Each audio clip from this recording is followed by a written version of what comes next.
Vietnamese-American chef Tu David Phu traces his culinary influences back to his family's unspoken history of war. He says food preferences often mirror people's perceptions of other cultures and prejudices. Tonight, he gives us his brief but spectacular take on the memory of food, part of our Arts and Culture series, Canvas.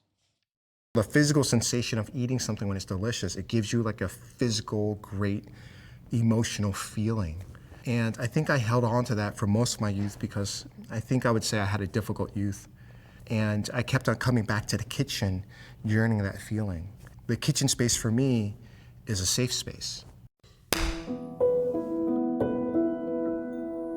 My parents are refugees from Vietnam. They came over to the United States in 1975. And I was born in St. Paul, Minnesota, and moved to Oakland when I was about 2 years old. And in the community that we landed in, I found myself in a food insecure community, in a food insecure household. Given that my parents were immigrants, income was hard to come by.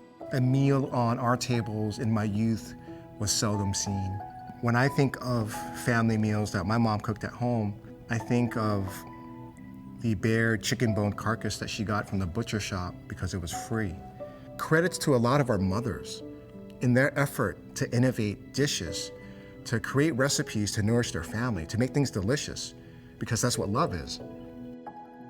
There's so many different cultures where people like my mom, they're able to innovate in their own kitchens, right? And there's no such thing as a authentic or traditional stamp on any recipe. Authenticity is a feeling. Initially, I was trying to cook traditional Vietnamese food, and then I ran into a wall. Because you know why? Given that I'm a chef and I had all this training, I could never cook better than my mom or any other Vietnamese mothers. And I had to come to that realization because you know why? They've been cooking that way all their lives. It's in those moments where I started to cook my mother's food opposed to traditional Vietnamese food. And it's there when I think people started to really connect with me. In addition, because I was cooking my mother's food, I had to explain to people what I was cooking.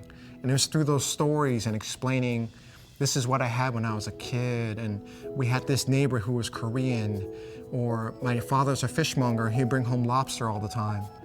And this is an inspiration of that thought. People really resonated and connected with me. Because now it's not just about Vietnamese food, it's not just Vietnamese diaspora.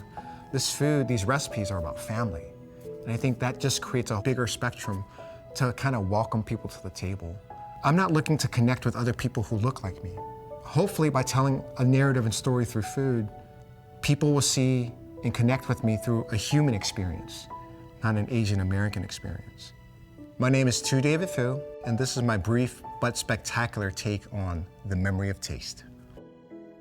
You can watch all our brief but spectacular episodes at pbs.org/newshour/brief.